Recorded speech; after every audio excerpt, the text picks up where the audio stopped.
The lake house had a name before it had an address.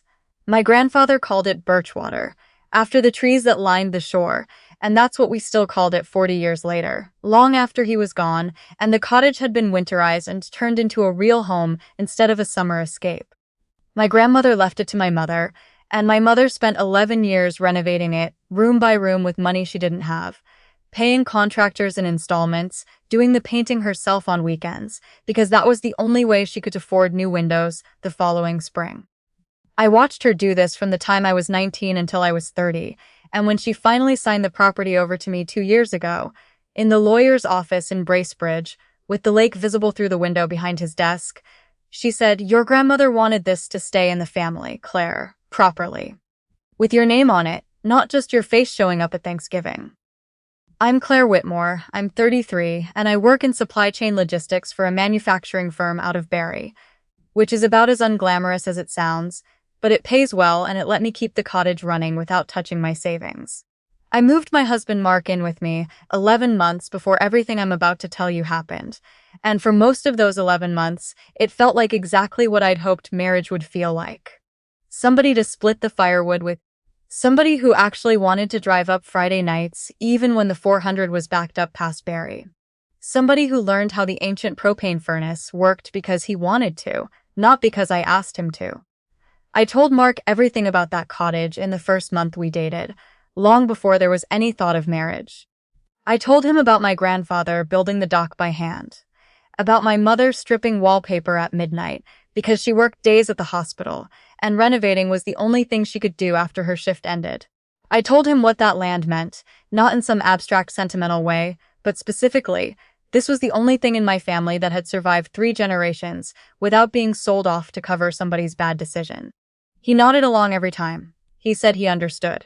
He used the word sacred once, which surprised me, because Mark wasn't usually a man who reached for words like that. I believed him completely. That was the mistake, if there was one. Not the trust itself, but how long I let it run on autopilot once the trouble actually started. It began with his mother, Denise, who lived in a rental unit in Aurelia that she complained about constantly. The landlord wouldn't fix the heat pump, the upstairs neighbors were loud, the parking situation was, in her words, an absolute disgrace. I'd heard these complaints secondhand for over a year and never thought much of them. Mothers complain about apartments. It's practically a hobby. But sometime in October, the complaints started attaching themselves to a solution, and the solution was always the cottage. Denise said the lake air would be so good for her arthritis. Mark mentioned one night while we were doing dishes, in the kind of casual tone people use when they're testing whether a subject will land softly or explode. I said something non-committal, dried a pot, didn't think about it again until the next week, when he brought it up differently, not as something his mother wanted, but as something he was starting to want too. It's a 4-bedroom house, Claire. We use 2 of the bedrooms. The other 2 just sit there. I told him those rooms weren't empty. They were my grandmother's old sewing room, and the room my mother had painted 4 separate times, trying to get the color right. And that empty wasn't really the word for a room that held that much history just because nobody was sleeping in it that week. He said he understood. He kept saying that word, understood, like it was a password that let him keep raising the subject without ever actually changing his position. By the second week of November, it wasn't a suggestion anymore. He sat me down at the kitchen table, the same table my grandfather had built from cedar planking, slightly uneven on one leg in a way that had become a running joke in our family rather than a flaw, and told me he'd been thinking it through properly. Denise would take the sewing room. His older sister Wendy, who'd just split from her husband, would take the guest room with her teenage son until she got back on her feet. Just until things settle, he said. 6 months, maybe less. 2 women and a 15-year-old, moving into a house that existed because my mother had spent 11 years of weekends with paint under her fingernails. I asked him carefully because I genuinely wanted to give him room to walk it back, whether he understood whose house this was. He looked at me, not guilty, not hesitant, but steady, like a man delivering a line he'd rehearsed enough times that it had lost its weight for him. Claire, what's yours is ours now. That's what marriage means. I let that sentence sit in the kitchen for a long moment. The furnace kicked on somewhere below us, that low groaning sound it always made, and I remember thinking, distantly, that I should get it serviced before the real cold hit. I didn't say anything else that night. I told myself I needed to think, which was true, but underneath the thinking was something colder and clearer starting to settle into place, something that didn't have words yet. 4 days later, Denise showed up. Not for a visit, she arrived with 2 suitcases and a cardboard box of framed photographs, like a woman who had already mentally measured the curtains. She let herself in through the side door, the one that's never locked because we're 40 minutes from the nearest town, and nobody around here locks their doors, and by the time I came downstairs from my home office, she was already standing in the sewing room with her hand on the windowsill, nodding to herself the way you nod when you're confirming something you'd already decided. "This light is gorgeous," she said, like I'd walked in to ask her opinion. Mark said this would be mine. I want to be honest about what I felt in that moment, because it wasn't rage, not yet. It was something quieter and stranger, a kind of clarity, like a fog lifting off the lake in October, sudden and complete. I'd spent 11 years watching my mother bleed money and weekends into this house. I'd spent 2 years as the legal owner of it. And somehow, in the space of 3 weeks, I'd let a conversation about what's ours slide so far, that a woman I'd met maybe a dozen times was unpacking framed photos of people I didn't recognize into my grandmother's sewing room. Denise found me in the kitchen 20 minutes later and gave what I can only describe as a prepared speech. She talked about family, about how in her household growing up, nobody ever let family struggle through hard times alone, about how generous Mark had always been, and how she hoped, eventually, I'd come to understand that generosity the same way. Every sentence was built so that disagreeing with her sounded like a character flaw. I'd worked in logistics long enough to recognize a pitch when I heard one, even dressed up in family language. Then she held out her hand. Just like that. Palm up expectant, like she was asking for change at a till. "I'll need a key cut, obviously, for when I'm coming and going." The kitchen went quiet enough that I could hear the lake outside, the small slap of water against the dock pilings, a sound I'd grown up falling asleep to. Mark was standing in the doorway behind her, not quite meeting my eyes, the posture of a man who'd started something he no longer had the nerve to finish. I looked at Denise's hand. I looked at her face, which had the calm confidence of someone who'd never once in her life had a request like this refused. And something in me settled, the way water settles after you stop disturbing it. I smiled, not a polite smile. The kind of smiles you give someone when you know something they don't know yet. I set my coffee mug down on the counter and I said, "Denise, I think there's been a misunderstanding, and I want to clear it up properly, right now, with both of you here." My voice didn't shake. I noticed that, almost like I was watching myself from across the room. Mark took a small step forward, the way people do when they sense a situation slipping past the point where they can manage it. Denise's hand stayed up a second longer, that practiced patience of someone who fully expected the world to eventually do what she wanted. I let the silence sit for one more breath before I continued. I told her this house was never Mark's to offer anyone. I told her it wasn't mine to hand out the way she was picturing it, either.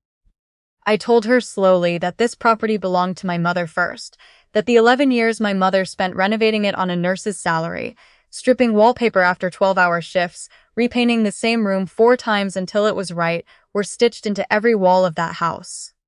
I told her that when my mother put my name on the deed 2 years ago, she wasn't handing me a building, she was handing me 11 years of her exhausted Saturdays.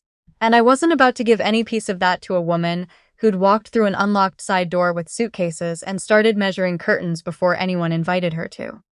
Denise's hand dropped. Not slowly, it just stopped being held up, the way something drops when the muscle holding it simply quits. The calm certainty on her face cracked, and underneath it was something rawer. Genuine shock, the kind that doesn't have time to perform itself. Mark said my name. Just that. Like a man reaching for a sentence that wasn't there. I turned to him because what came next was really for him. I told him I loved him, that I'd meant every word at our wedding 18 months earlier, but that loving him didn't mean surrendering the only physical proof my family had that hard work eventually pays off. I told him what's mine is ours was something I believed in too, completely, our checking account, our car, our life together, all of it. But what my mother and grandmother built, plank by plank and paycheck by paycheck, sat in a different category entirely, and somewhere in his planning, he'd let those 2 categories blur together until he couldn't tell them apart anymore. I told him I needed him to separate them again, immediately, and not just for Denise's sake. I walked to the hallway closet, the one with the filing cabinet my mother insisted on keeping even after everything went digital, because she said paper couldn't be hacked. I pulled out the property folder. deed, survey, the transfer documents from the lawyer in Bracebridge, organized in the same obsessive chronological order my mother organized everything. I laid it open on the cedar table, the page with the registered owner's name turned to face both of them, and I tapped it once. Claire Whitmore. Only. Denise stared at that line for a long time. Mark stared at it too, and something in his shoulders gave way. Not dramatic, just a slow deflation, like air leaving something that had been overinflated for weeks without anyone noticing the pressure building. I told Denise, without cruelty but without softening it either, that she was welcome here as a guest, the same as anyone's family is welcome as a guest.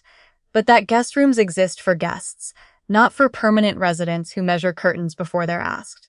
I told her I had no hostility toward her personally and no desire to put distance between her and her son, but that this particular conversation, about keys, about rooms, about restructuring a house that 2 generations of my family had sacrificed to build, was finished.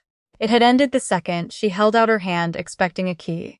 She would understand that clearly by the time she left, and she'd be leaving that afternoon. She didn't argue the way I'd braced for. She left with something quieter than anger. A kind of recalibration, the look of someone realizing the room she'd walked into wasn't the room she'd planned for. Mark drove her back to Aurelia himself, 2 hours round trip on roads that get worse every winter, and when he came home he sat across from me at the cedar table and didn't say anything for almost 5 minutes. When he finally spoke, he didn't defend her. He didn't really defend himself either. "I should have talked to you before any of this went as far as it did," he said. I told him he was right about that. He said he understood why I'd done what I did, in a way he clearly hadn't fully understood 3 weeks earlier. I told him understanding it now was the only version of understanding available to either of us at this point, so we'd have to build forward from there instead of pretending the last month hadn't happened. We spent the following few weeks having the most honest conversations of our marriage so far, the kind that are uncomfortable precisely because they're necessary, surfacing things that had been sitting quietly underneath the floorboards of our relationship for longer than either of us had admitted. Mark started calling Denise twice a week instead of letting his sister Wendy field everything. Denise, when she did visit, called ahead now every single time and stuck to the guest room without comment. It wasn't warmth between us, not at first. But it was respect, which I've come to think might be the more honest version of warmth anyway. It doesn't ask you to feel something you don't feel yet. It just asks you to acknowledge what's actually real and act accordingly. My mother still doesn't know most of what happened that week. She'd worry herself sick over it, and my father would go quiet in that particular way he goes quiet, when something threatens a thing he loves, and I didn't see the point in handing either of them that weight over something that was already resolved. What I know is that the cottage still smells the way it always has. Cedar and lake water, and the particular mustiness of a wood stove that's been burning since October. My grandfather's dock is still holding up the way he built it to. My mother's 11 years are still in every wall, every coat of paint, every uneven stair tread she refused to let the contractor fix because she said it gave the place character, and the deed is exactly where it belongs. In my name. Where my mother put it, on purpose, knowing exactly what she was protecting.